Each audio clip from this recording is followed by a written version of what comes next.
And in good faith, Mr. President, we filed a manifestation today to give not only the senators time, but as well as defense counsel.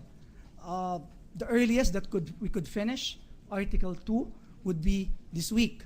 So at least the senators and the defense counsel will have at the very least 1 week before we can present Article 3.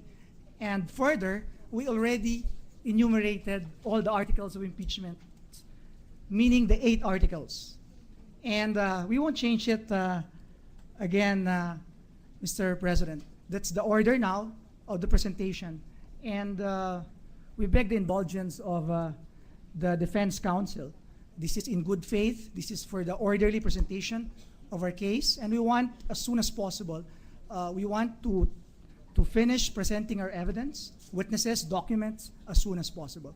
Thank you, Mr. President. The chair would like to know, does the rule, do the rules of the House with respect to impeachment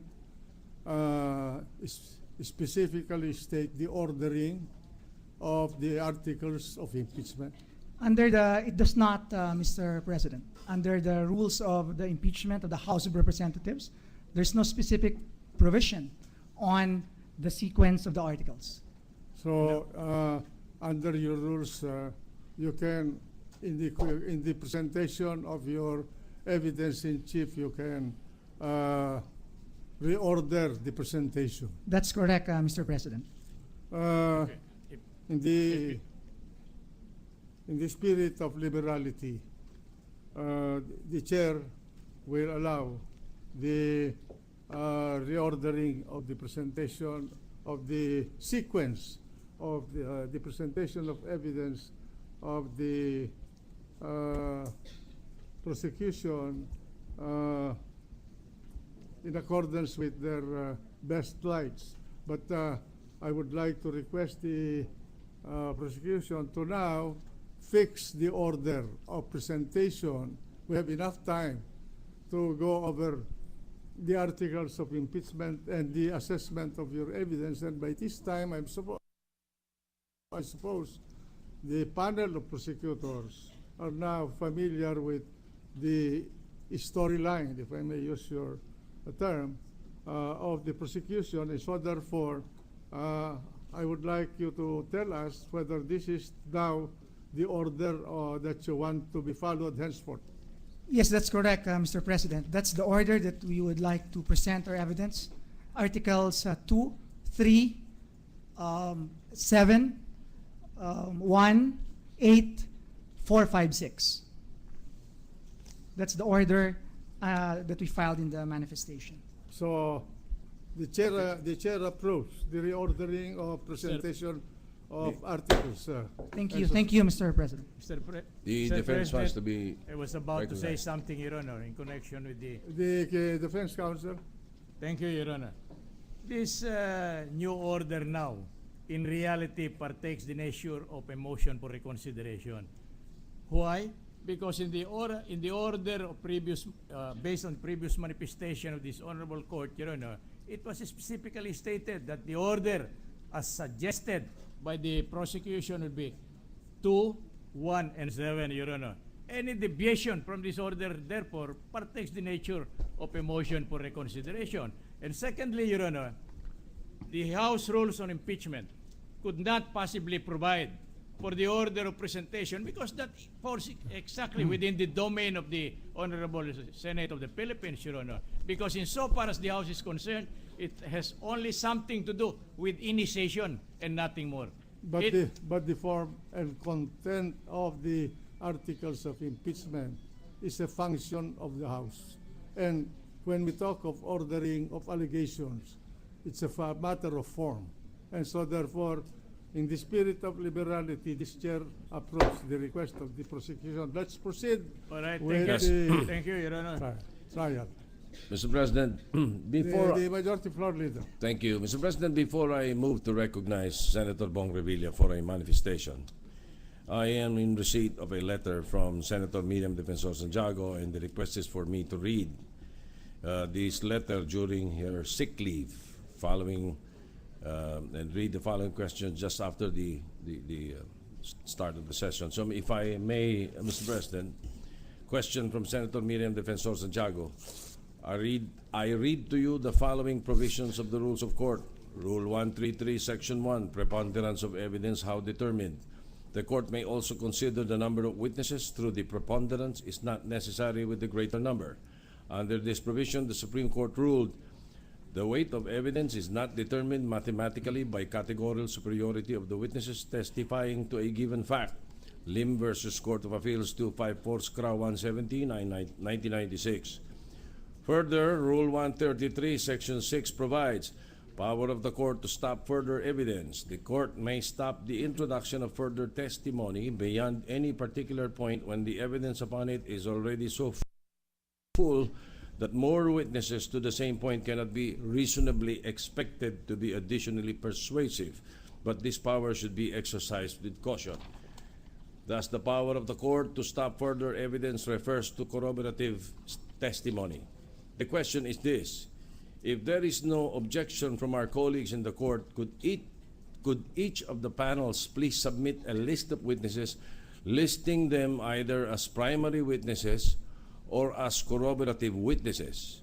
When the court is finished with this information, then the court could be guided in stopping further evidence consisting of corroborative witnesses. With that, for the record, Mr. President, may I move to recognize Senator Bong Revilla. The gentleman from Cavite, the distinguished Senator Bong Revilla, aka Panday. Just a short manifestation, Mr. President. I am just a bit worried finding out that the prosecution intends to present around 100 witnesses aside from the voluminous pieces of documentary evidence they are planning to present. Kung isasama pa natin ang mga testigo ng depensa at kailangan ng mga ebidensya, tiyak na napakahaba pa ng itatakbo ng paglilitis na ito. Without trampling on the prosecution's right to present their evidence and respondents' right to establish the best defense, baka maaaring tignan natin ang listahan ng kanilang mga testigo at ebidensya to determine kung ang lahat ng ito ay kailangan o ang iba ay yung tinatawag na corroborative na lamang. 8 araw na po tayong naglilitis, Ginoong Pangulo. At iilan pa lamang sa mga testigong ating naririnig. We are going at a rate of just 1 witness per day on the average. At kung magpapatuloy ang ganitong takbo, mukhang magtatagal pa tayo rito at baka abutin pa tayo ng 1 taon. We are spending time and resources that could be spent on other equally important activities. Ang matitipid nating gastusin ay maaari pa nating ilaan sa mga bagay na mas kailangan ng ating mga kababayan. Alam nating importante ang isyong ito para sa buong bansa. Kaya naniniwala tayong nakabantay ang ating mga kababayan sa kahihinatnan ng paglilitis na ito. Ang apela ko lang po sa magkabilang panig sa prosekusyon at depensa, wag na natin po itong patagalin. Nung umpisa, we were led to believe that the prosecution would be finished presenting their case in 3 weeks. Pero mukhang imposible na yan.